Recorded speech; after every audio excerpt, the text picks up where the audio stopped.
ఈ మనసు అనేది నిజంగా చాలా విచిత్రమైనది. శరీరంలో ఇది ఏ చోట ఉంటుందనేది ఎవ్వరికీ తెలియదు. కానీ సంపూర్ణ శరీరం ఈ మనసు కోరికల్ని పూర్తి చేయటానికి తన ప్రయత్నాలు తను చేస్తూ ఉంటుంది. ఒకవేళ మనసుకి ఏదైనా తినాలి అనిపిస్తే మనిషి తన ఆకలిని తీర్చుకునే మార్గాల కోసం వెతుకుతూ ఉంటాడు.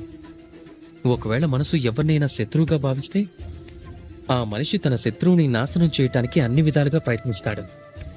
ఒకవేళ మనసు ఎవరినైనా ప్రేమిస్తే వాళ్ల సంతోషం కోసం ఎంత దూరం వెళ్ళటానికైనా సిద్ధపడతాడు. కానీ జీవితం సుఖమయం అవ్వాలి అంటే అందుకోసం మన మనసు ఖాళీగా ఉండాలి.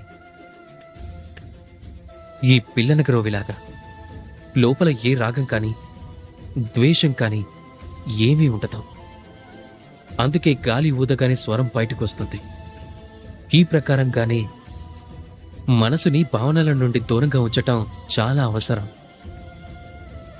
గుర్తుంచుకోండి, మనసులో భారం పెట్టుకుని జీవిస్తే మీరు మనశ్శాంతిగా జీవించలేరు. రాధాకృష్ణ.